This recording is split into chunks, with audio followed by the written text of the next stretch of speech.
So it's never a good thing when you watch the local news at 5 o'clock.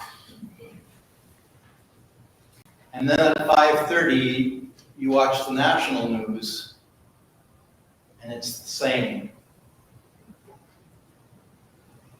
When our local news becomes so huge that it pushes out all the rest of the national news and becomes the national news, it's not a good sign. Here in Minnesota, we've been in that position twice in a little over 2 months, where our local news has been so devastating, so impactful, that it has completely overwhelmed the news of the rest of the nation. And some people in our media-driven society would say, yeah, we're hot. Minnesota's hot. We're on top of the news cycle. Everybody's talking about Minnesota. Our ratings are through the roof. The most Googled line on the whole internet is Minnesota shootings. We're famous for a week. I'm not so sure I want to be that famous. I kind of miss the days. One of the nice things about being old is you have a lot of perspective of different ways things can be in our world. And I think back to the days of Wendy Anderson. Remember when Minnesota was the state that works? And we had our moment of fame then on the national scene too, as just being a place that works. We get along with each other. We make it work. Individually, as communities, politically, everybody got along and made it work. And now in this new world that we find ourselves in, that some of us, especially us older folks, feel so alienated in, I really feel like I don't belong in the culture that has evolved around us.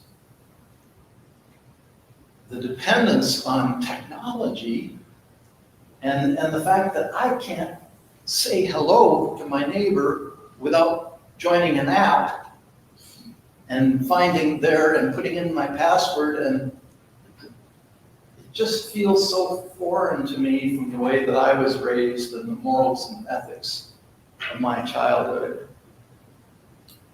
It's like the world is driven by likes and views and viral memes and ratings. Sometimes it just makes me want to climb back up into my tree fort and just listen to the birds chirp and listen to the squirrels and just let the world pass by. So the last time I was here, which was like a month ago, I talked about a new mantra, a new goal that I'm working on for myself, for how I want to live the rest of my life here on earth. And I said I broke it down to 3 things that I'm going to try to do. To show up, to open up, and to let go. And as I was working on my message for this morning on humility, I thought, that's really a recipe for humility. And so I'm going to take a little time this morning and break down exactly what I meant by those 3 phrases: show up, open up, and let go. So when I say show up, I mean show up for your own precious and wild life. I love that line. Each of us has a precious and wild life. Show up for it. Embrace it. Don't try to be something that you're not. Don't allow yourself to be a passenger on somebody else's train. Don't allow yourself to be a spectator watching the world go by and people live out their lives. Don't allow your own life to quietly slip away while you follow and like and unfriend the world. Accept the fact that you are perfectly made. You are the best person God ever created. To be just the way God created you to be. And that includes being perfectly flawed. That's part of the package. That's part of who God created us to be. And that's not bad. That's just something that we have to deal with. So to find your perfect life, figure out what makes you happy. What brings joy to your heart. And then move slowly in the direction of your joy. If running makes you feel good, and I know people who live to run, endorphins or whatever, if running makes you feel good, then join the track team. Find people that want to run and get out there and do it as often as you can. If music lifts your soul and fills your heart, then by all means, play the piano. And if you can't play the piano, if you got 10 thumbs and no fingers, pick up a tambourine. You can make music if music makes your heart full. Join the choir. Now there's something that can be said for being a passive person in music. I spend at least 2 or 3 times a day where I stop whatever I'm doing and I put on a YouTube video. And yesterday it was Michael Jackson. And you know, there are some people that were just created to fill a specific need in the world, and there's never going to be another Michael Jackson. And he fulfilled that role. He was such a Michael Jackson as the world will never see again. And there is something that lifts my heart just to spectate and to allow his gift to become my gift for a few moments.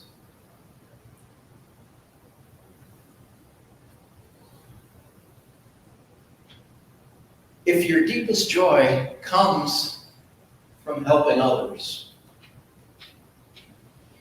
and I suspect there's a number of people in this room that this is true for, the time when my soul soars the highest is those moments where I have felt like I have contributed to somebody else's life. And it may be as simple as making a sandwich at a homeless shelter, or I had somebody came up to me this morning and thanked me for the way that I have enriched their life through ministry. And if we can do that, and that lifts our hearts and the hearts of other people, whatever it is, do it. Find a way to do it. And you don't have to change the world. You just have to change one other person. You just have to lift up one other person. And the thing that I said before, and I still believe, smile. Just a smile. I mean, I don't know how many times I've been walking down the street and I've seen somebody come up and they've just smiled at me and it just lifts me up. Say hello. Good morning. How are you? Here, let me get the door. Those are all things that enrich my heart, enrich the quality of my life. Humility means living intentionally while overcoming sloth and apathy. And sloth and apathy are a part of my package. I can do sloth. I can do apathy. I can stay in bed in the morning. I didn't when I was younger, I couldn't, but now I can. I can roll over once, roll over twice, roll over 3 times and stay in bed. Show up for your own life. Okay, so now I got this life. I need to open up. Wherever you are, if you're at work, if you're at play, if you're standing on a street corner, wherever you are, be open to the possibility that God is at work. Right here, right now, wherever you are. God is working God's plan for the world.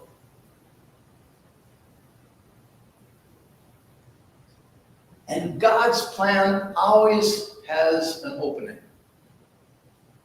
And sometimes that opening is shaped just like you. There is an opening everywhere you go to be an emissary of God's love. To help God bring the kingdom into reality, into the world. Be open to the needs and the desires of those around you and allow them access to the recesses of your heart, that you might be a part of God's tool for their healing.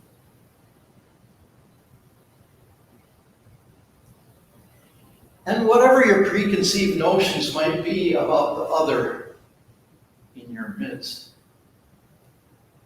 never lose sight of the possibility that you just might have it. And I love this line from Elf. That's the mother and her daughter. And the daughter is explaining to them about Santa Claus. And they're like that. And the daughter looks up at her and says, "Mother, you have it perfectly wrong." I love that line. Always be aware that there is a possibility that at every moment in your life, you might have it perfectly wrong. That your plan, your design, your goal, your impression, your assumptions might all be perfectly wrong.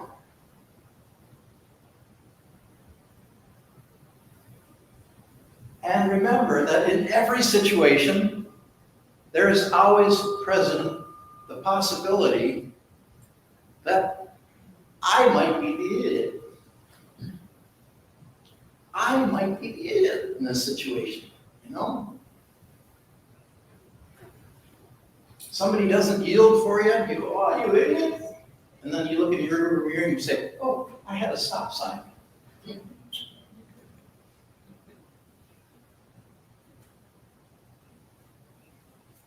Wherever you go in your life, God is at play. And your showing up means you are in the game. And you have a part to play in every moment of your life. And you can choose to ignore it. You can choose to walk on by and do whatever it is you're about doing. Or you can be open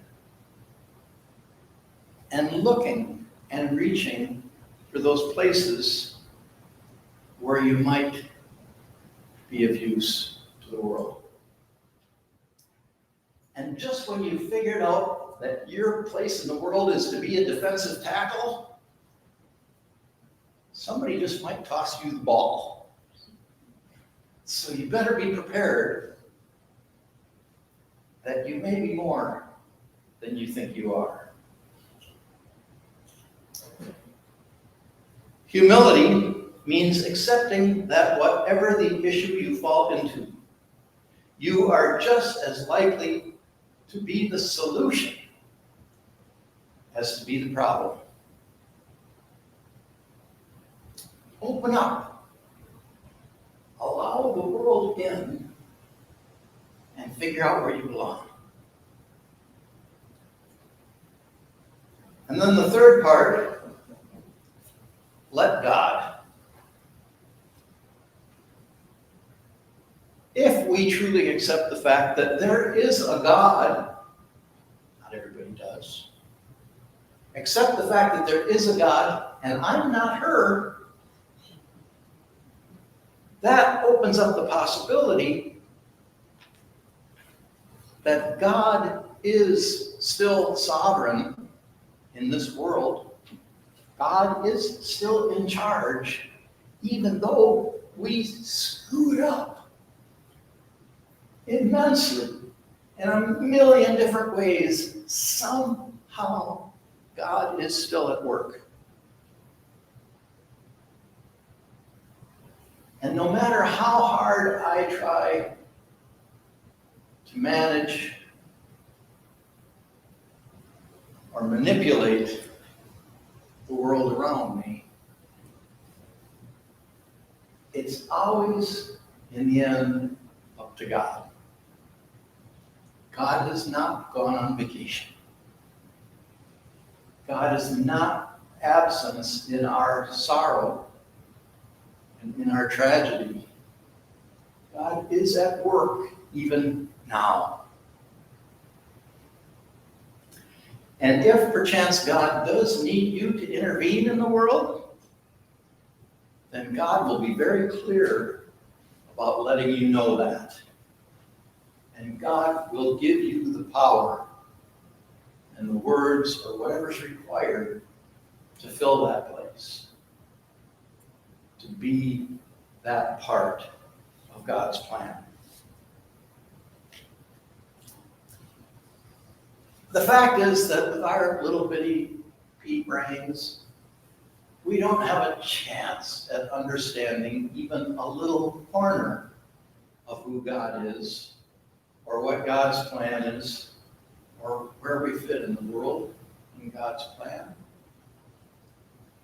What makes us think that we might need to be God?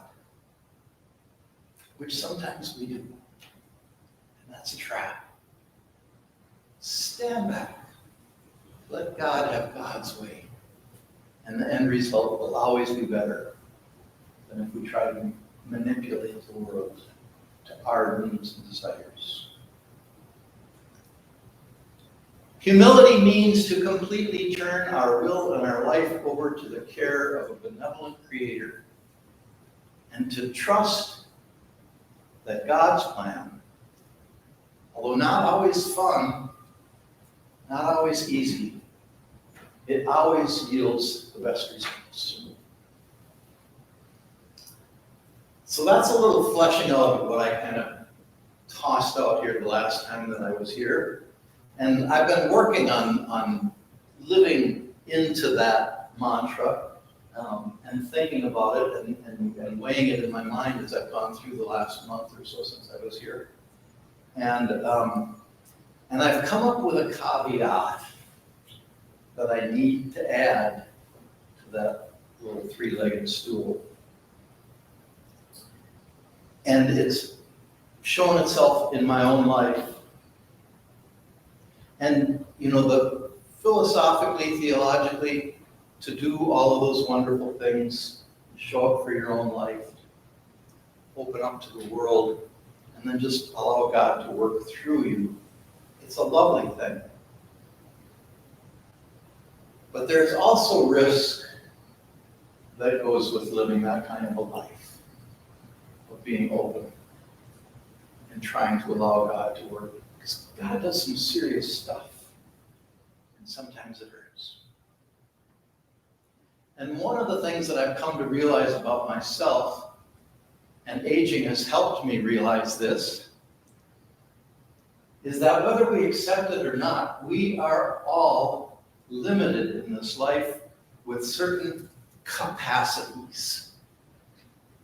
I have a certain capacity. And if things go over that capacity, I cease to function. I have physical capacities, I have intellectual capacities, I have emotional capacities, and spiritual capacities. And they change over time.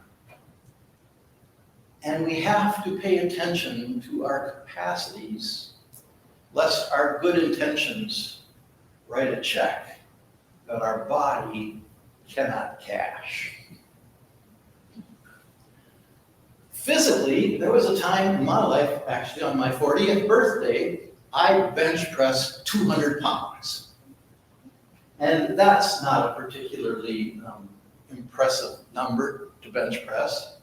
But at 40 years old, that is the most I had ever bench pressed. And I felt like I was in pretty good shape. And I was a contractor and builder, and I'm climbing ladders and swinging hammers, hauling lumber, and I felt like I was in pretty good shape. That was my physical capacity then, 200 pounds. Now, my physical capacity is I have to formulate a plan for how to get out of the chair that I'm sitting in. I have to figure out what can I reach for, what can I grab to help me get out of this chair. Intellectually, there was a time when I could remember the names of every person in this room. Really, there was. Now I'm lucky if I can keep my grandchildren straight. And there's only 4 of them.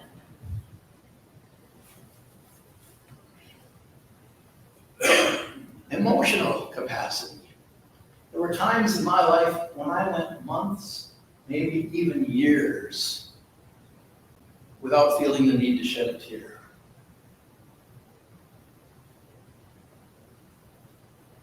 Now I'm likely to tear up over an AI-generated Facebook post.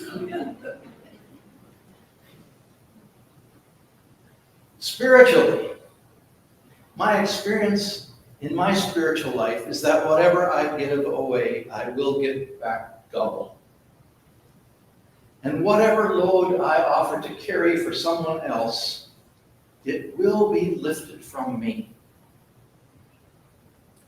Priests and pastors and chaplains are specifically trained to do this work of being open to the suffering of others, to lighten their load by taking on some of the grief and the sorrow of loss they carry. But we are also trained that we cannot possibly hold on to the communal grief that we take on. We all have to develop channels to pass that turmoil on to the one who has no limits, who takes away the sins of the world. But when the whole world seems to be in ruin, when every wind and every current seems to be in our face, and everyone in our circle is already carrying all that they can handle, sometimes we are simply overwhelmed. And we just have to let the world flow over us, like rainwater or overflowing a barrel that's already at capacity.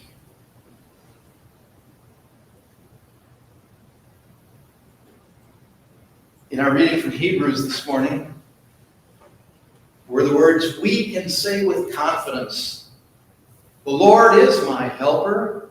I will not be afraid. What can anyone here do to me?" We exist and live in a very large tent, and no one of us must hold it up alone. Eventually, every storm will pass, and resources will be freed up once again. Eventually, the news cycle will move on to some other state, and we will be here to hold them up and share their load as they indeed hold us up this week and relieve our burdens. It takes time and intention to drain down our spiritual rain barrels, to make more room for life to flow through us. We just need to show up, to open up a little wider, and let it flow through us and return the river of life. Amen.